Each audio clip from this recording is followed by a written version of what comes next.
Hi guys, it's Jackie, and I'm really excited for today's video, which I never thought I would be saying about a movie called Mansquito. This was a made-for-TV movie from 2005, made for the Sci-Fi Channel. I found this at a flea market in a blank box, recorded from TV. Here, I'll show you. You may have already seen this in my DVD haul, but if you haven't, here it is. Mansquito 2005. Literally someone put this together and they recorded this from TV, which is just amazing because honestly this movie's a masterpiece. Yeah, I'm gonna say it now, it's a masterpiece. So let's get into it. This is exactly what you're thinking. There is a lab experiment gone awry and a man turns into a giant mosquito due to a very specialized and made for this experiment reactor. Despite being so formulaic, it actually has a lot of original things to offer, and I can say with confidence that this is kind of one of my favorite movies now. So basically there is a new fatal disease spread by mosquitoes, and I'm not sure if this is a real disease or one that was made up for the movie. I don't know. But it is spreading significantly and causing a lot of trouble, although this is not really shown in the movie, the impact of this disease. We don't meet anyone with the disease. Really, the only thing we get like that is a montage at the start of the film of news footage and such about how many people affected and how long it's been going on and all of that. So first of all, we meet one of our main characters. Her name is Jennifer, and she is showing her colleague Liz how they are doing things in the lab, their process for testing on mosquitoes currently to find a cure for the virus. Liz is relatively new, it seems, or if she's not new, she's at least new to this process. She is being shown how to test the antiviral on a set of mosquitoes. And honestly, this is a good scene because it's very natural exposition. The conversation they have where she is showing and explaining things to her as if she is just a new coworker works really well. Meanwhile, a prisoner, whose name we will later find out is Ray, is being transported to this lab at this very moment to be tested on with the virus, the antiviral they're working on. Liz and Jen go on break, and their older and more sinister coworker, Dr. Michaels, who is the head of this whole operation, is handling the details of this prisoner being ushered in through the back of the building. And then we get right into the drama. The amount of drama in a movie called Mansquito is honestly, you don't even know. All the way up until the end, it is so full of drama. It's amazing though. It's good drama. It's believable, and it is a good story.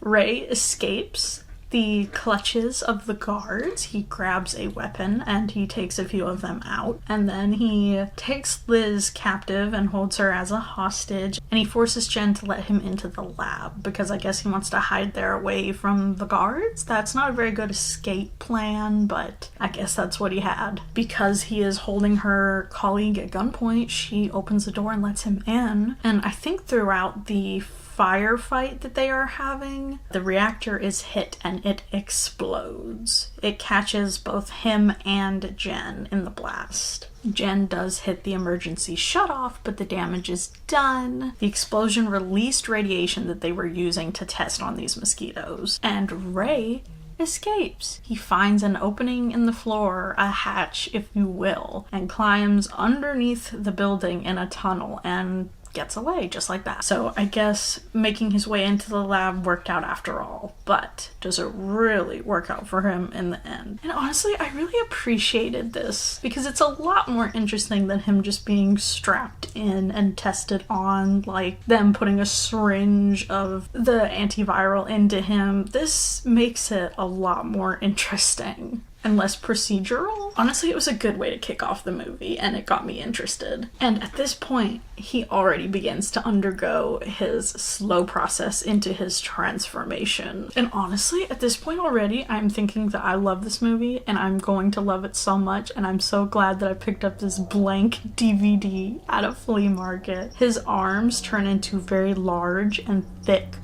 hooks. Thick armor plating on them. A woman named Tia comes home to her apartment. She finds the place completely trashed, wrecked. Ray must have just been crawling all over the floor and thrashing around like, ah, because the whole place is just trashed. She sees Ray. He is on the ground in very bad shape, in a very bad state. He is covered in dark red spots. Her reaction is very, very mild. I will say if there's one thing about this movie, it's that it doesn't have the best acting at times. She's like, oh no, oh no. She really doesn't seem very concerned. He begs her to help him. He wants her to drive him somewhere, maybe the hospital. He does not say. It's too late though. His legs turn really, really long and skinny and extend backward, and his face splits open and a bug face emerges, and he finally turns into a fully mosquito man, a 6-foot tall giant mosquito monster. And the full bug looks much, much better than any of the transformation effects, so this must be where all the budget went, which honestly I'm totally cool with because he looks really cool. He looks really good. I honestly think it's practical effects because it looks very real, like you could touch it. And he's actually pretty creepy, honestly. He has a very long, sharp tube to stab into victims to suck them dry, similar to the tube that real mosquitoes have. She is his first victim that he has claimed. He feeds off her, and that's it for her. It is slightly annoying by this point that the first 2 victims of him are women, Liz and then now this woman named Tia. So at this point in the movie, I wasn't too happy about that. It turns out that Jen's boyfriend is a cop, and he actually has experience with Ray. He tailed him in the past and worked on his case. When he arrives on the scene of the explosion, his reaction to Jen and everyone else that was caught in this unfortunate incident is also quite mild. It's like he stepped in gum or something. Like, he's a decent actor for the rest of the movie, but his reaction to this is pretty mild. Even though, you know, an explosion of a very unique reactor is probably something a little more out of his ballpark and something a little different that's happened in his town lately, probably even. But he does have prior experience with Ray. He helped get him on death row, and he's like, why is he not on death row? Why was he even here? And then he finds out about the conspiracy where Dr. Michaels was going to test on him. He reveals that before he was caught the last time, he took out 12 victims. So he's kind of warning Jen and everybody that he is not someone to be taken lightly. Tom's partner, Morrison, Charlie Morrison, tells him that he's alright to head home to make sure that Jen is okay and that he's got everything covered there. So Tom and Jen head back to her place. Jen can't really relax. She just gets on her laptop and starts checking the data to see how much of it was lost or altered. Tom is trying to tell her, hey, maybe you should just take it easy, but she is very, very committed to her project. The next morning, when Tom wakes up, he gets a call from Morrison, and he is headed out to check on the incident with Tia, to head to her place and discover that scene. Meanwhile, Jen is just waking up, and she is very startled, bewildered. She's looking at her hands, and they are red. Her wrists don't quite look right. Something is definitely off. She looks very stressed and she keeps examining them. At the crime scene, Tom and Morrison examine Tia. They find Ray's orange jumpsuit, so this confirms that he was here and this is his doing. But there is also a fluid on Tia that is not typical. It is a strange foreign substance, and Tom orders that it be sent off to be examined in a lab.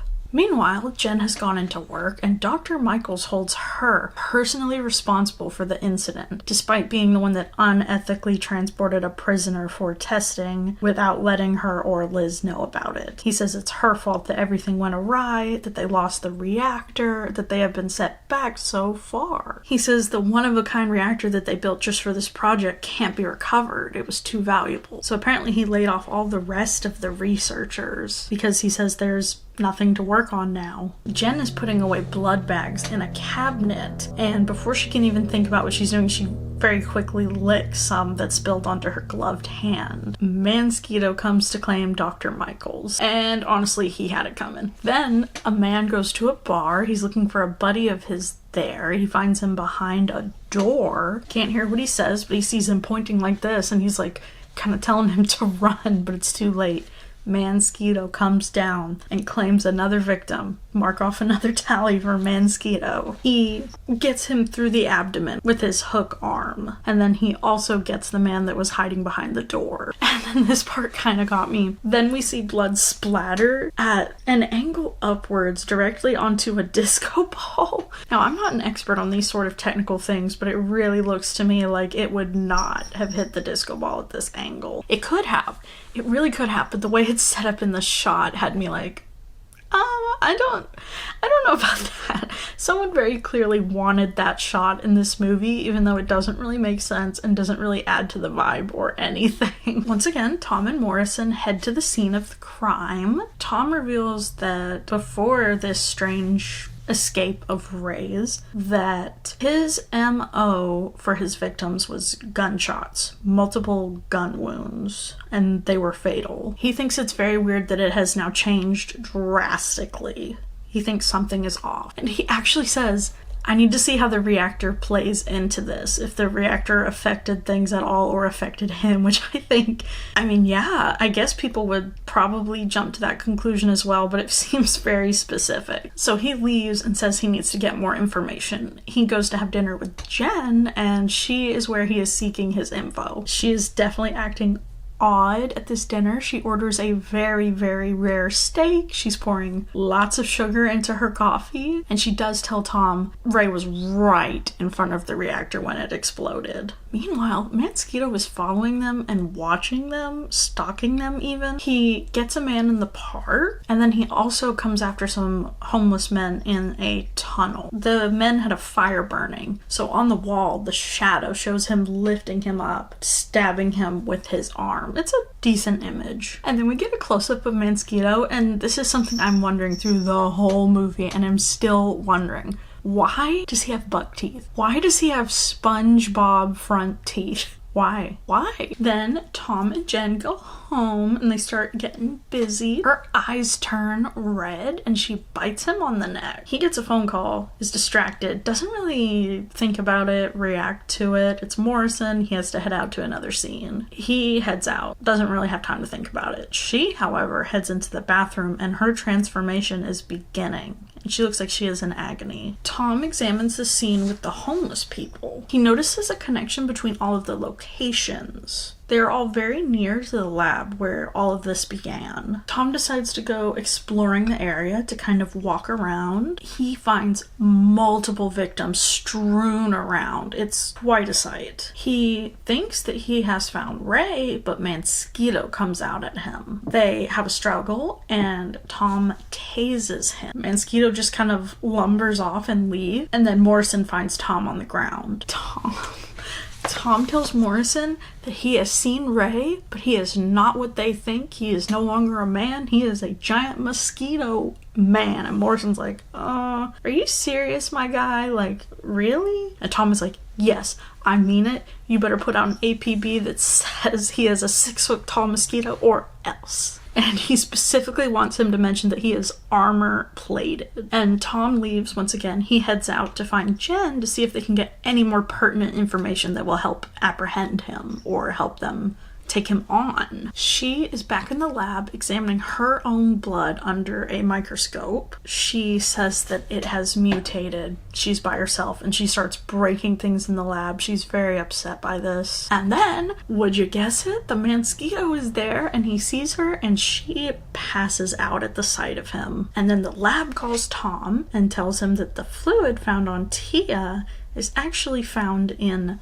mosquitoes and flies and that it is a blood clotting agent. And he's like, but how did you get so much of this to send to me? Tom says, I can't even explain it, even though literally like just a minute ago he was telling Morrison to put out an APB about a 6-foot-tall mosquito man and don't skimp on the details. So I thought that was kind of funny. Jen's transformation is continuing to progress. Meanwhile, she has black veins on her temple extending outwards, and her arms are peeling, kind of peeling back to reveal what would look like something similar to Mansquito's arms. The texture of Mansquito's arms. Tom takes her to the hospital. and she's given a blood transfusion. While she is laying in her hospital bed and Tom is keeping her company, he asks her, after some reassurance, what would his motivation be? What is he out to do? She says mosquitoes only have two motivations: to mate and drink blood. And she says that is why he is looking for her. He needs a mate. Unfortunately, at this point, I'm like, why do these movies always go here? Why does it always end up here in these creature features? Don't worry though, it does not end up being disappointing. Tom's like, okay, well what's going on then? Why hasn't he? You're transforming. Why hasn't he come after you? She says that Mansquito is waiting for her to fully transform. He's waiting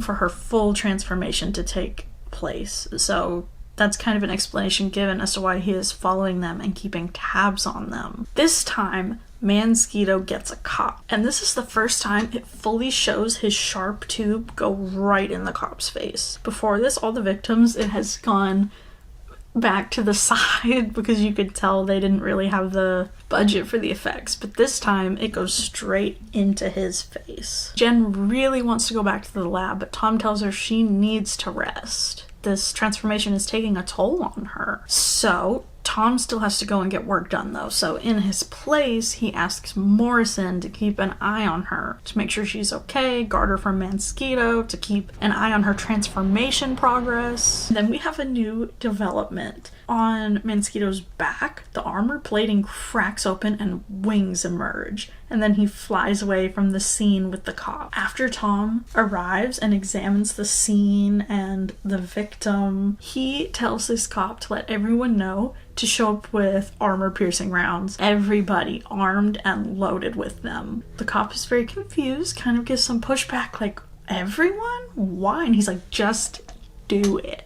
Morrison comes in to check on Jen in the hospital meanwhile, and her transformation is coming along. She throws Morrison back and yells, he's here! So I think she's kind of going through her transformation and in pain, but she's also maybe trying to protect Morrison, telling him to get out and away from her, because clearly Mansquito is going to come find her. Morrison heads out and evacuates the place, tells the guards to get everyone out, and he also calls Tom to the scene. A SWAT team heads into the hospital. They will not let Tom in. He's like, I need to be in there. I know the most about him. And they're like, sorry, bud, nope. And I think they come to regret this decision, probably because once they get in the hallway and they're all sitting there crouched, aiming their weapons, Mosquito flies out at the end of the hall, and then it's all over for them. Tom ignores orders and heads in with a rifle. Someone tries to stop him, but he says, I need to get Jen. If anything, I have to get her. I can't leave her in there. And right at that moment, a SWAT team member flies through the window in a shower of glass and lands on the pavement next to them, and he's gone. So Mansquito wiped out an entire SWAT crew. So Tom is going in. And then a team of regular cops also go in to investigate, and they are also all wiped out. Meanwhile, Jen is struggling against her transformation still, and Mansquito finds her in her room. Morrison comes in and tries to shoot Mansquito, but he gets him with his sharp tube, and then he steps on his walkie so that Jen cannot call anyone for help. And more cops head in to try to take him on. Jen escapes. A cop helps Jen into his vehicle, but she is struggling. It goes to a red thermal vision, and we see her looking at the veins in his neck. So she pushes him out of the car and peels out. She is struggling against her urges, but she also doesn't want to hurt anyone. Tom arrives at the hospital. He finds Morrison. He finds Mansquito filing through the blood bags in a cabinet. And he calls out to him, and this is the first time it is said. He says, hey, Mansquito! I love a moment like that. Just love it. Honestly, that made it for me. If I didn't enjoy the rest of the movie, that would have done it for me. But I did. I enjoyed this whole movie very much, and that just made it better. Tom shoots around at the oxygen tank surrounding them, and the room explodes. So we are right back to square one here. Mansquito is now in another explosion, and this time Tom is in an explosion and not Jen. A rescue team finds Tom beneath some rubble, but he throws them off and is like, no, I have to go. He calls out for Jen, but the rescue team tells him that everyone was evacuated. She wouldn't be here. So Tom runs to find a car to go find her. He is still kicking. Mansquito emerges from the rubble. Did you really think he would die that easily? Did you? Jen is back at the lab. Meanwhile, she has more black veins on her face that are spider webbing down her face. She grabs one of the trays of test mosquitoes from the beginning of the movie, and she opens it and releases them. I think these are the mosquitoes that initially they dosed with the experimental antiviral when she was showing Liz how it was done. Tom meets her at the lab and tells her, hey, we don't have anything to worry about anymore. And she says, no, I know he's alive. I can sense it. And her transformation is also becoming more severe. She is struggling more and more. She is trying to take herself out of the equation. She doesn't want Mansquito to come and get her. She doesn't want to be a mosquito monster, and she doesn't want more Mansquitos running around. Tom tries to stop her, obviously. Mansquito shows up. Tom tries to fight him once again. Jen screeches very loudly. I guess this is one of her new mosquito powers, and then she runs away. She's trying to get his attention to draw him off of Tom. Tom discovers Dr. Michaels. We finally see Dr. Michaels, and everyone knows what happened to him now. They are in the underground tunnel beneath the facility. Once again, Jen jumps out with a pipe and starts wailing on Mansquito. He throws her aside. This time Tom jumps on him with his taser once again. They struggle. Jen's eyes turn completely red, like iris, the whites, everything completely deep red. She yells and tackles him, and he's trying to fly away, but she is holding him by the foot. She will not let him get away from her. And then she uses a very thick and large power cord as she holds him in place to fry him, and the entire time she is doing this, she is being shocked as well. Tom wants to help, but she yells at him to stay back, and he just sits there. He looks, he can't look, he's crying, he knows what she's doing. This, honestly, usually I would be angry at. I'd be like, oh, of course, the woman character dies. But no, Jen is a total badass. She is hardcore. She is taking a stand, and she is a hard woman, okay? I love her character and the way she's presented in this movie and the struggles that she goes through, because usually in media, only men are really allowed to struggle and grapple with things and be not a burden to others, but have a problem that women try to solve for them. In this, Jen is afflicted with something, and she is the one struggling, but she is also the knowledgeable one about her affliction because she is a scientist, sacrifices herself to save everybody with her knowledge, and she also has been struggling this entire movie, struggling with her transformation. Again, usually these things are saved for men characters. Only they are allowed to struggle with something that women help them with, but Jen is the one that has an issue, and she takes care of everything. Not only does she struggle, so she's like a troubled character, but then she takes care of everything in the end as well. You get everything with her. Honestly, this was a lot more character complexity than I was expecting for a made-for-TV movie, and I'm very impressed. And I really like her character, the way it was handled, the way the story was done.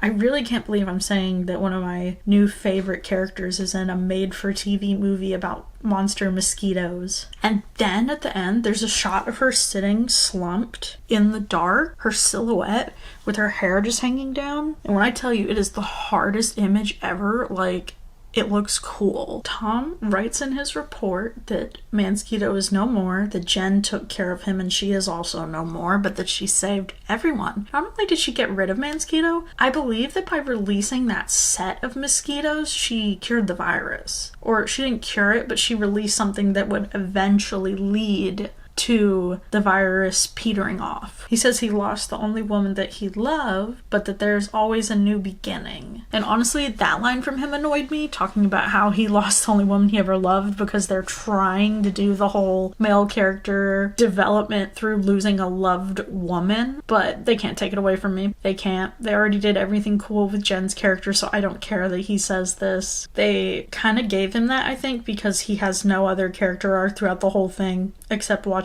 Jen going through what she does at the end and looking very upset. Other than that, he doesn't go through any sort of character progression, so... But honestly, that is a beautiful thing, that there's always a new beginning. Jen went through something awful, but she took care of it, and she represented hope and taking care of everybody through science, through her knowledge, through her care for other people, and her passion for taking care of other people in the world.